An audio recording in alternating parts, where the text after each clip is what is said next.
की गलिया घूमई शीतला मैया हो कि के करे घरवाना कि दियना जलई सारी रतिया हो कि के करे घरवाना कि दियना जलई सारी रतिया हो कि के करे घरवाना कि दियना जलई सारी रतिया हो कि के करे घरवाना गलिया की गलिया घूमे शीतलाई मैया हो कि के करे घरवाना हो कि के करे घरवाना दियना जलई सारी रतिया हो कि के करे घरवाना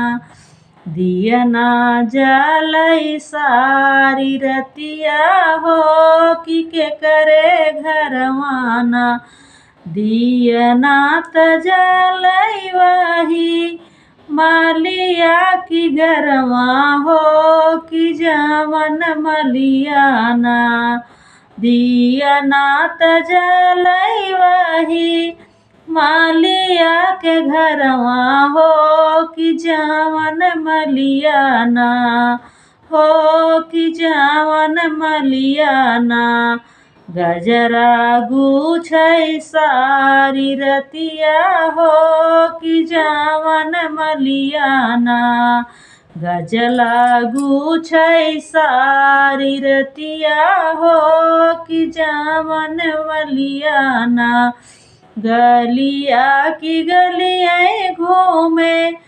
शीतलाई मैया हो कि के करे घरवाना दियना जलई सारी रतिया हो कि के करे घरवाना कि दियना जलई सारी रतिया हो कि के करे घरवाना दियना त जलई वही कोहरा के घरवा हो कि जवन कोहराना को दियना त जलई वही कोहरा के घरवा हो कि जवन कोहराना कि कलसा गढ़ई सारी रतिया हो कि जवन कोहराना कि कलसा गढ़ई सारी रतिया हो कि जवन कल कोहराना गलिया की गलिया घूमे शीतलई मयरिया हो कि के करे घरवाना दियना जलई आधी रतिया हो कि के करे घरवाना कि दियना जलई आधी रतिया हो कि के करे घरवाना दियना त जलई ओही महारा के घरवा हो कि जवन महाराना दियना त जलई वही महारा के घरवा हो कि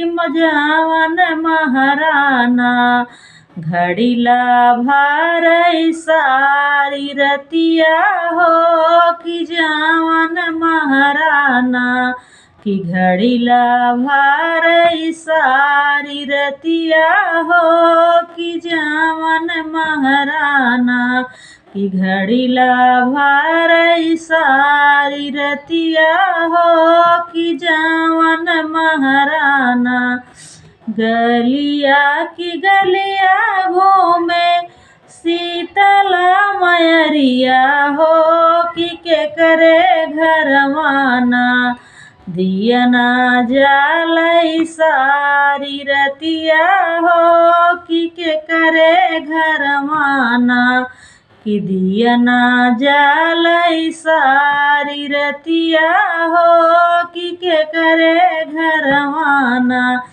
दिया नात जलई वाही पंडित के घरवा हो कि जवन पंडित ना। अरे दिया नात जलई वाही पंडित के घरवा हो कि जवन पंडित ना। पोथिया बाँचै सारी रतिया हो कि जवन पंडित ना। कि अरे अरे पोथिया बाँचै सारी रतिया हो कि जवन पंडित ना। पोथिया बाँचै सारी रतिया हो कि जवन पंडित ना। गलिया की गलिया घूमे शीतला मयरिया हो कि केकरे घरवाना। दियना जलई सारी रतिया हो कि केकरे घरवाना। कि अरे दियना जलई केकरे घरवा हो कि केकरे घरवाना।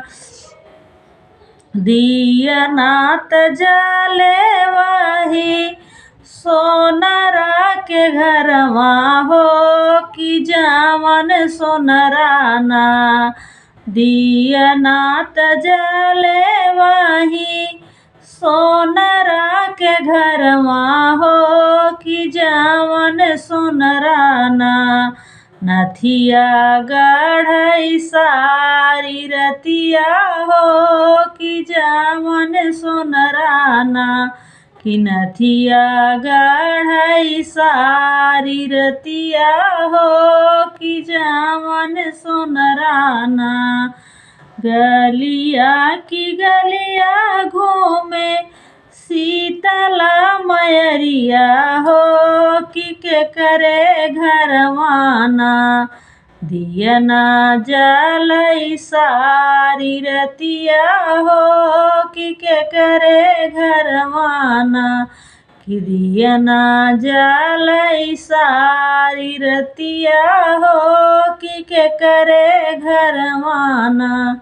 कैसा लगा कमेंट में बताइएगा। हमारे गीत को फुल वॉच करिएगा, तभी आनंद मिलेगा।